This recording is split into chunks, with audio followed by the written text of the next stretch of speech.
I'm Ryan, and this is Marsh. I quit my job in the city to become a part-time hermit and full-time hunting and fishing guide, living on 283 acres of wilderness surrounded by national forests in the Ouachita Mountains. The Ouachitas are a unique and ancient mountain range.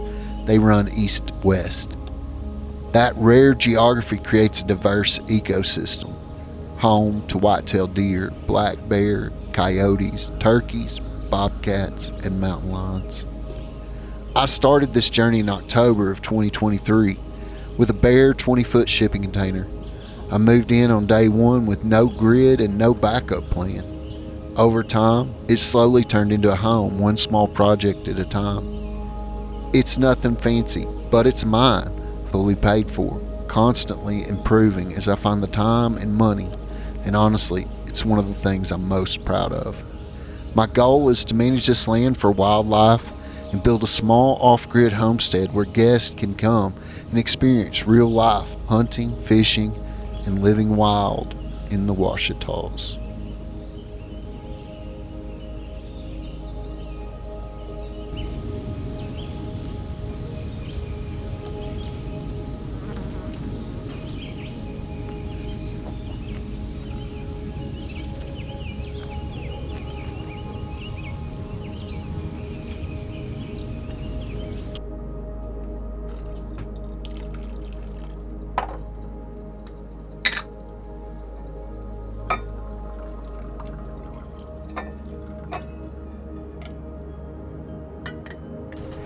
So, first off, I'm not like doomsday prepper or like apocalyptic.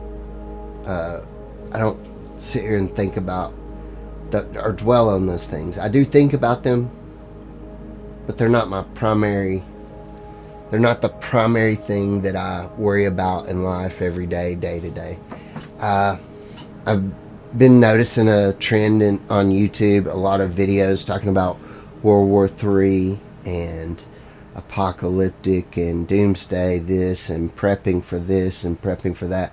And there's like survival people that are building bows out of an oak tree.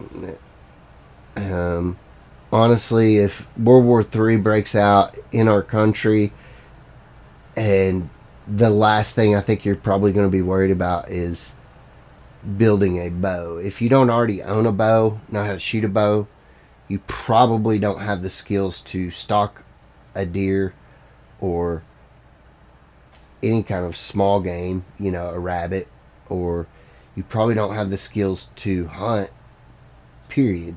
So the last thing you should be worried about all of a sudden, the first priority shouldn't be building a bow.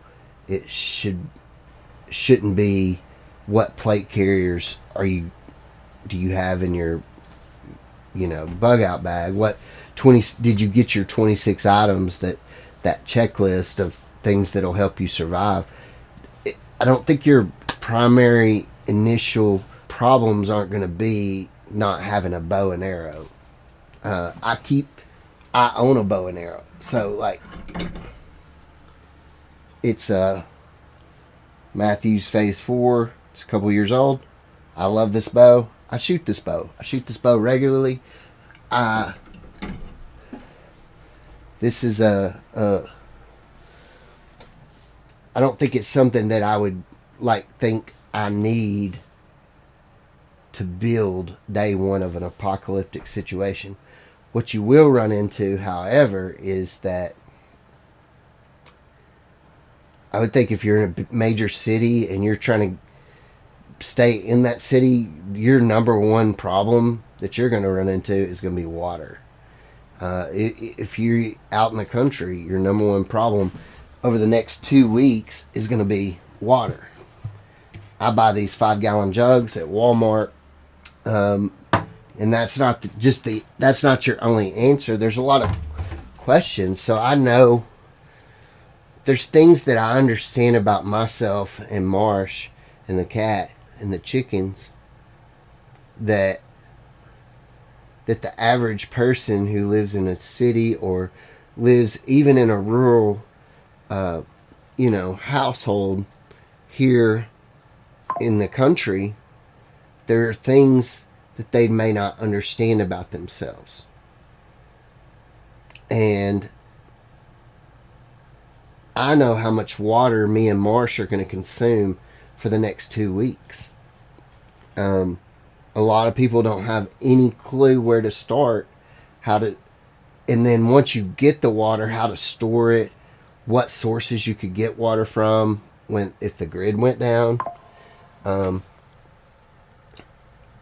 I just want to quickly go over my system, kind of what I do, what sources are what, and what they're good for. There's 3 major sources of water, and I think that the number one source that I go to, that I love, preferred source, is groundwater. Groundwater, well water, even a surface spring is a good source. But I kind of categorize those things as optimal first choice. Groundwater would be hard to contaminate across the country. I think that maybe 3M or whoever invented PFAS may have figured out a way to do it, but I don't think another foreign entity could come into our country and pollute our groundwater simultaneously.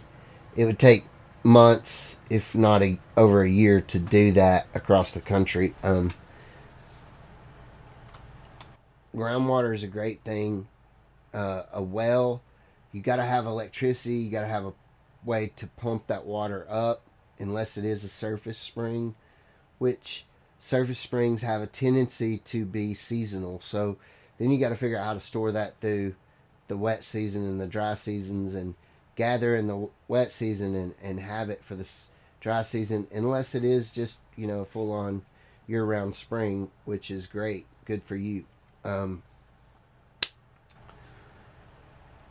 Water, my drinking water personally comes from a well that is a family member of mine. My uncle, he lives probably 4 or 5 miles as the crow flies on a mountain in a cabin, and they recently got a well. So my drinking water, and that's another thing we'll get into, is sources versus what you do with that water. My drinking water, I store in these. I go and buy, I've got 5 of these.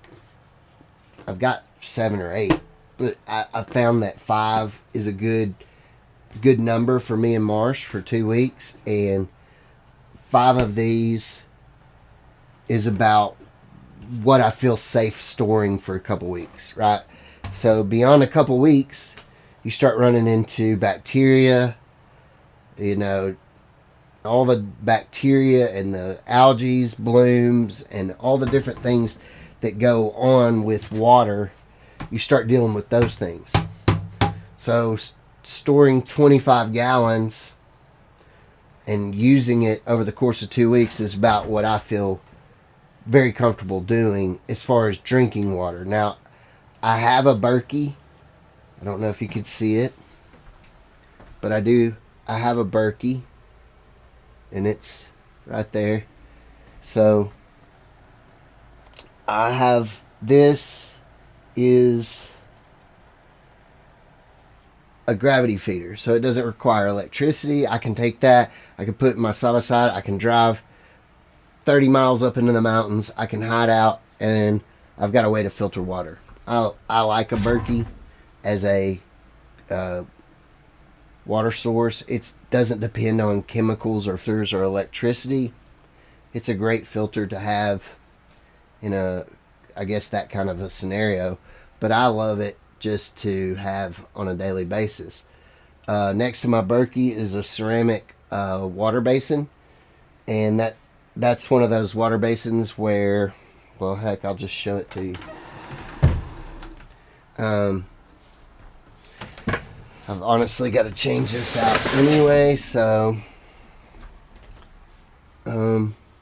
make sure you can see the top of it. So I bought this at Whole Foods probably, I don't know, 15 years ago, 10 years ago. And this is just a ceramic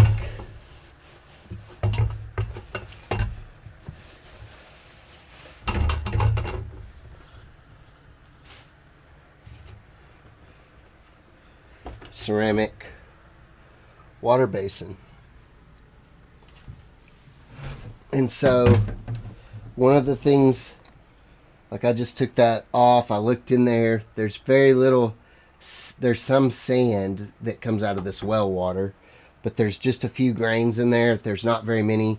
I do tear that down, bleach it from time to time, about every third or fourth set of 25-gallon of water. I tear that down, I clean it, I bleach it. My water, just showing you this. So my water is stored underneath my cabinets. They are blacked out. They all store, 4 of them store in there, and 1 stores on the basin at all times. So I guess my well water comes, it's been stored, it's been sitting here. It could have grown bacteria. This Berkey's probably not going to grow, deal with that. But it's well water, it's been in the dark, so I'm fairly sure. Plus I've been using the same source of water for over a year. I know that the bacteria is not going to grow in 2 weeks. I'm not going to have any problems drinking that water. I take the water out of here, I fill my Berkey, and that is the water I drink specifically out of here. Marsh drinks out of here. The cat drinks out of here. That's where they get their water. I run mine through this just as an extra. I've seen Marsh drink out of mud holes and not have any problems, but I could not drink out of those same mud holes. One thing I do when I get ready to open a new bottle, like this bottle here, is one I've had stored. Today is water day. So one of the things I do, just from having it stored underneath, and I'm going to set it on that basin, one of the things I want to do is take some bleach and wipe the top of that thing that's going to be going into my basin. I wipe that down. This has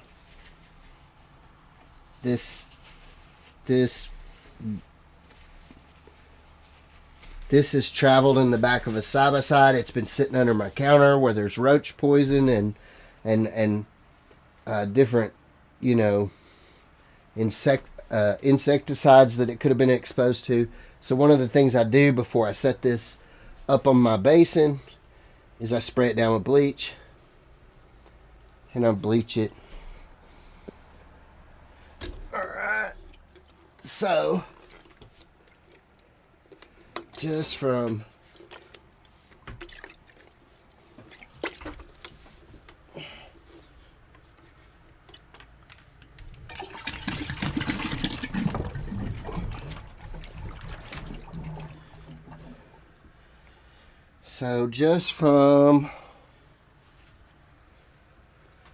spraying that down, I feel better about, I spray insecticides to keep critters out of my little area.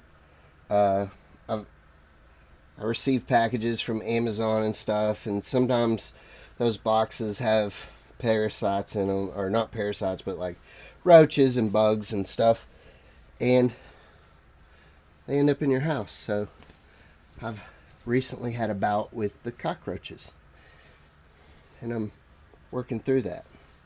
So what I have here is I have 2 pillowcases, and they make covers that are specific for this, but I don't have those, and I don't want to order one. They're, $15-20.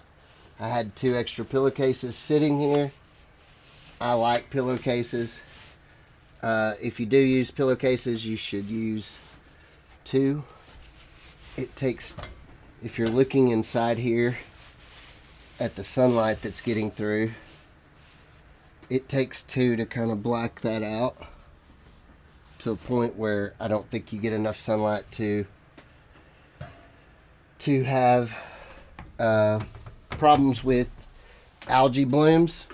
Algae blooms is a major issue.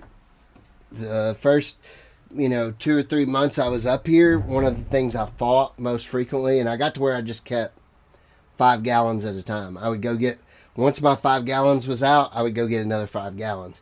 So I was screwing up by leaving my water outside my container, and the sunlight was blooming algae, and then I would try to drink that water, and even filtering it, I would end up kind of having, stomach issues and bathroom issues where I would be basically having diarrhea. And that's just from the algae bloom. That wasn't from bacteria, I don't think. I was able to clear it up just by starting to keep my water in dark places. So when I go get water from my uncle's place out of his well, I try to get water and immediately get that water back to the cabin and get it in the dark as quickly as I can. These are, let's see. These are great options, but as you can see, they're clear. Transparent. Just the sunlight coming through that window is enough to set that off and have an algae bloom inside here. Even though it's 70 degrees in here, 73 degrees in here, that's warm enough for an algae bloom to occur in there. So the first thing you got to do with a good source of water, your drinking water, you need to find a nice dark place to keep it, and you need to keep it there all the time. I keep mine under this counter. There's no sunlight inside there. That there's no way for an algae bloom to happen in my water. That's well water. I know for a fact I can keep 25 gallons of well water on hand without having any bacteria issues. I guess the next source of water would be a creek. A creek, flowing water, any kind of flowing water, not a pond necessarily or something like that, but as far as water that you would consider drinking, my next choice would be a creek. The reason it would be a creek is because I can look at what's upstream. I can look at a map of a known source of water, and I can say, okay, everything upstream of here, there's no cattle farms, there's no pig farms, there's no chicken farms, there's no kind of hay meadows or any kind of chemical being sprayed into this water source. Maybe it's all national forest to the north of me. So those water sources I would consider pretty safe, just knowing that I know how little access there is to those watersheds. Those watersheds aren't farmed. Those watersheds, there aren't roads, there aren't trails, there aren't side-by-side people on the weekends driving their side-by-sides and peeing and pooping in those watersheds.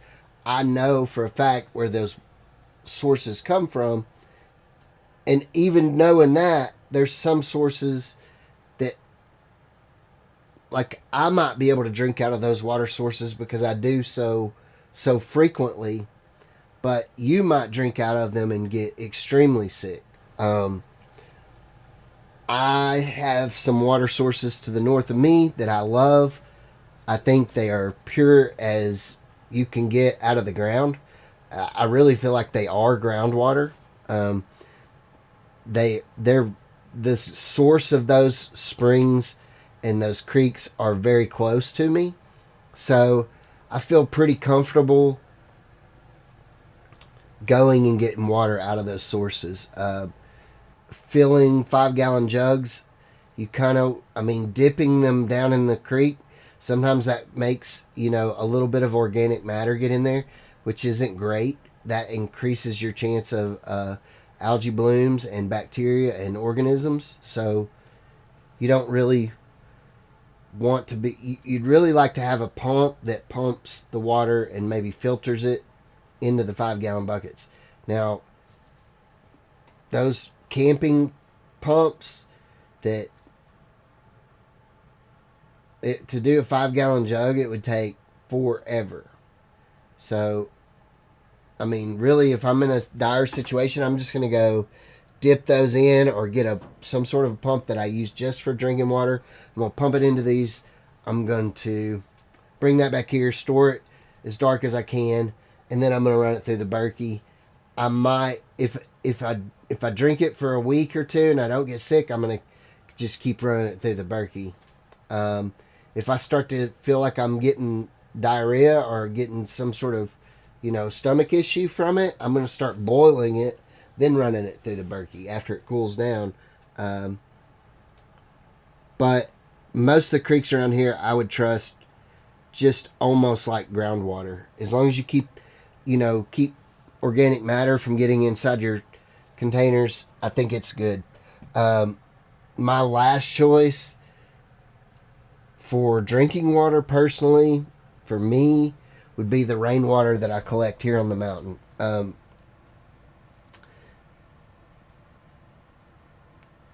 Just because it's like drinking pond water, okay? Once the water starts running and moving, if you're catching it fresh, like out of the rain gutter, that's one thing. If you're taking it out of a tote or 3 or 4 totes that you've had for 3 years and you're catching rainwater and, you're putting bleach in those totes every once in a while, a little chlorine, just a capful here and there, and that keeps the algae from blooming in there, but you're still, the bacteria, the likelihood for bacteria in rainwater is, there's a lot of technology that goes into people that are using their rainwater and they're drinking and doing all that. I use my rainwater for bathing. I use it for watering the garden. I use it for watering the chickens.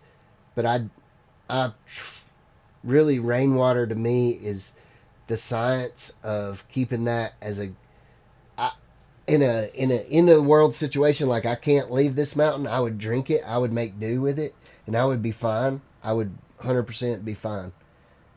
But you got to be careful because it's just like, it's like storing it in these. My containers, my totes out there are covered. They're blacked out with tote covers. But there's still some sunlight that gets in there, and there's still algae that blooms in there. I guess the equivalent to what to rainwater. Rainwater would be like taking well water, which is groundwater, or taking any water that is a good source, and then storing it outside in one of these. The temperature's 76 this morning. It'll be, 96 this evening. It is easy for algae to grow with very, very, very, very minute sunlight, and bacteria is the same way in 90-degree water. So rainwater would be a last choice. The way you handle your water is important, especially even just living off grid. It's very important. In a apocalyptic situation, it would become important for people that haven't practiced it. So I guess the main thing of this video would be to tell people to practice it. Go get you 25 gallons of water. Buy you a Berkey. Buy you even a generic Berkey. Buy you some sort of a water filter, and try to get in the practice of,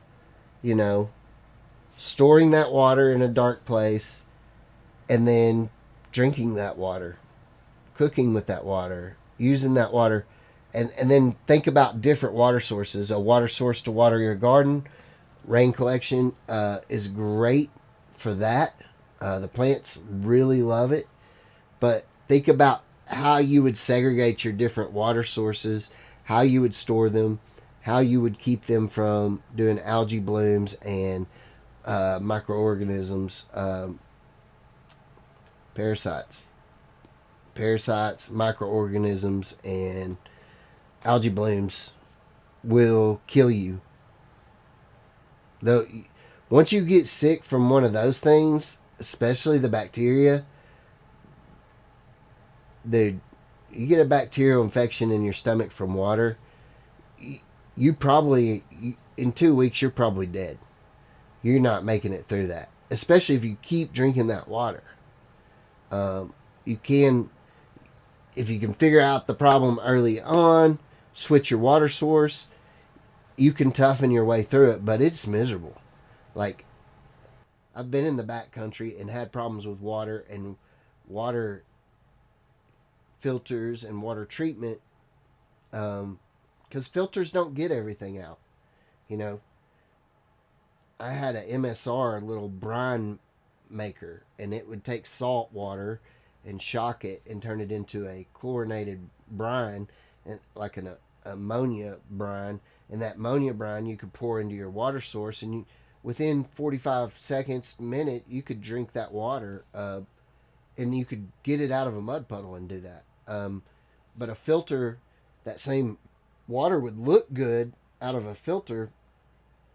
It would be crystal clear, but you would drink it, and man, 24 hours later, you're throwing up. You got it coming out both ends, and it's not good.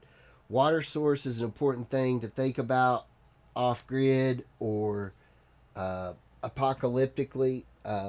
Always consider the storage places. Maybe even do some practice runs on your water sources. Think about where you would get water for drinking specifically in the event of. So, I'm not fear mongering. I don't anticipate there's any great, devastation coming. It is hurricane season. After Hurricane Katrina was in New Orleans, I was in Gentilly. I was in a rail yard there for several months after Katrina and Rita hit. I was there days after Katrina made landfall, probably within 24 hours in the rail yard. Following that event, there were water was just one of the biggest logistical nightmares there was. I think Culligan donated somewhere in the neighborhood of like 5 semi-truckloads of water. It seems like I remember Budweiser or one of the breweries stopped canning beer and canned water for like 2 or 3 weeks following that event, just so that they could deliver tap water to workers and people stranded by the event. There were probably 5 or more related deaths to. One of them was a saltwater infection, bacterial infection to a wound or in the stomach from the salt water. I don't know if the people tried to drink it. I don't know if they got it in a wound or what happened, but I know that there were 5 deaths that were definitely related to saltwater bacteria post-Katrina. There were deaths in hospital from dehydration, from just sheer lack of water. And those were in flooded hospitals before they moved off into the cruise ships. Yeah, water is a big deal. Knowing your water sources, just go ahead and practicing getting water from those sources, drinking bits of that water over a 2-week period to see what how your body reacts to that. And I'm not saying go out and find yourself some creek water and try to get yourself sick. I'm not promoting that. I'm just saying what I have done is I have learned from practice. I've gone out and gotten bad water from places, and I've gotten good water from places, and I've gotten water out of creeks and drank it, and I've become fairly secure in water sources just because I live off grid and I need good water sources. Am I saying you should do that? I'm not saying you should do that exactly. I'm saying you should, practice storing water safely and figure a way to provide water for you and your family in the event of there is an emergency.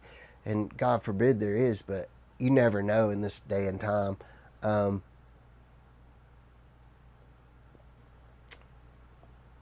Yeah, post Katrina, I remember it being logistical. That was one of the biggest deals, was how much water could you carry on a helicopter in with you to do railcar evaluations.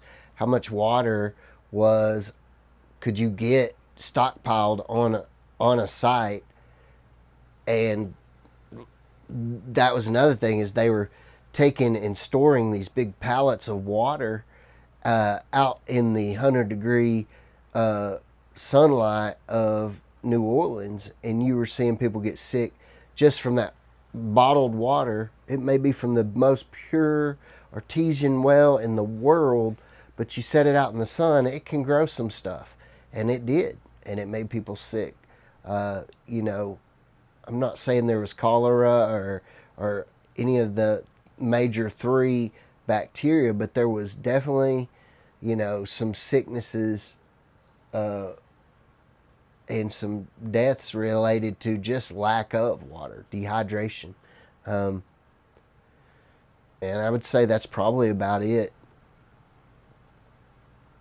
View your alternatives, stockpile water, learn how to store it and keep it in the dark. I just put my water away. I'm grateful to have water sources within 5-6 miles of me that I trust. In a city, you may have those sources. You've always, in a city, you've always flipped opened the valve, and there's always been. I would think that would be a huge panic if the whole country lost water, if the whole country lost electricity, if there was a major outage of electricity. I would see where water would be the number one unsurpassed thing that would take out the most people. Whether it be from drinking bad water or just lack of water. I could see that being the number one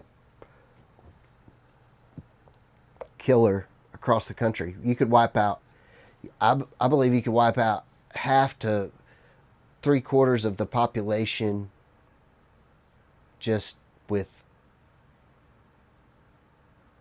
lack of electricity.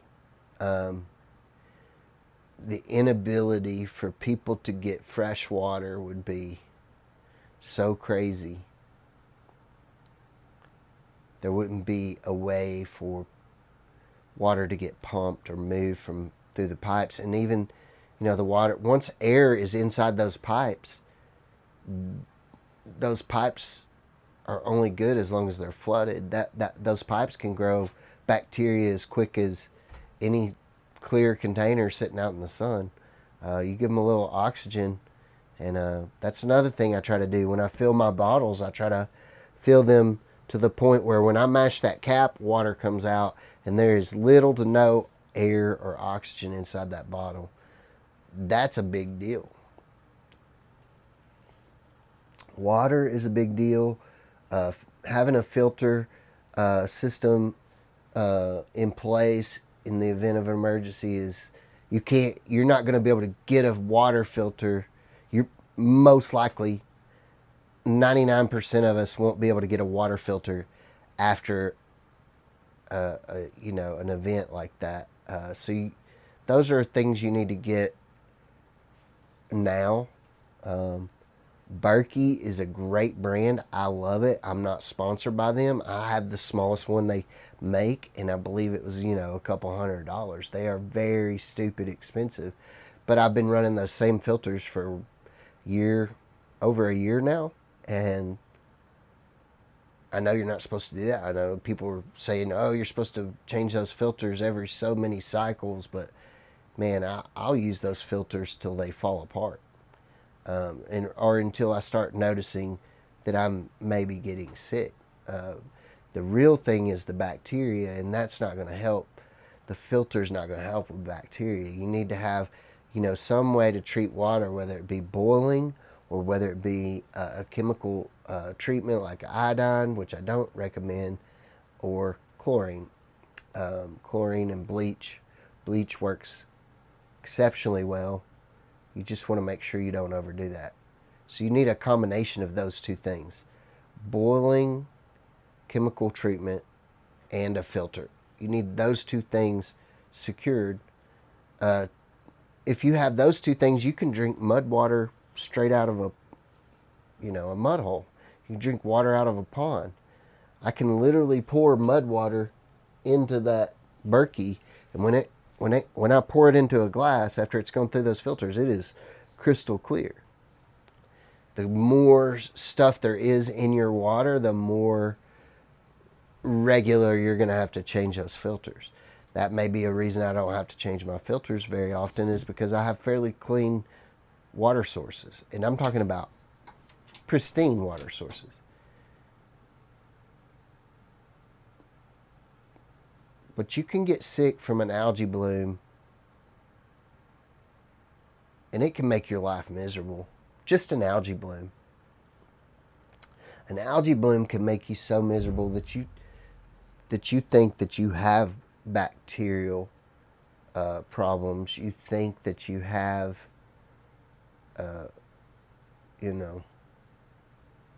some sort of cholera. And I mean, by all means, if you want to learn how to build a bow from an oak tree, that's fine. It's a great thing to know how to do. It's a good thing to start working towards now. But as far as an apocalyptic event, or even a COVID event or a hurricane event, I don't think that's going to be the things you're worried about. Plate carriers and ammunition, and those are all things to work towards, but the basics of real survival are going to be as simple as knowing how to store water for an extended period of time to get you from place to place, or to shelter in place, and having practiced that, because it seems like something that is so simple, but when I moved up here, I struggled with it for probably 2 or 3 months, and it's just not as cut and dry or as simple as you think it is. That's probably about it. I've been watching these videos, and it seems like some of the things they're focusing on might be a little more absurd than others. I'm not a big... I prep. I prep in that I'll have a lot of dry goods. I believe I could sit up here for several weeks and survive without going to a grocery store or going, anywhere. But I'm not like prepping for a particular event or scared for that event. It's not a normal video that I would put out, but it's just a video after watching several videos last night and this morning and seeing a common theme. I don't know what's prompting that, but I just thought it would be good to talk about my experience with water and how crucial it is, and how negatively it can affect you and how quick you could die from that. So thanks for watching. Like and subscribe. It's not normal content that I would make, but it's just something I wanted to go over.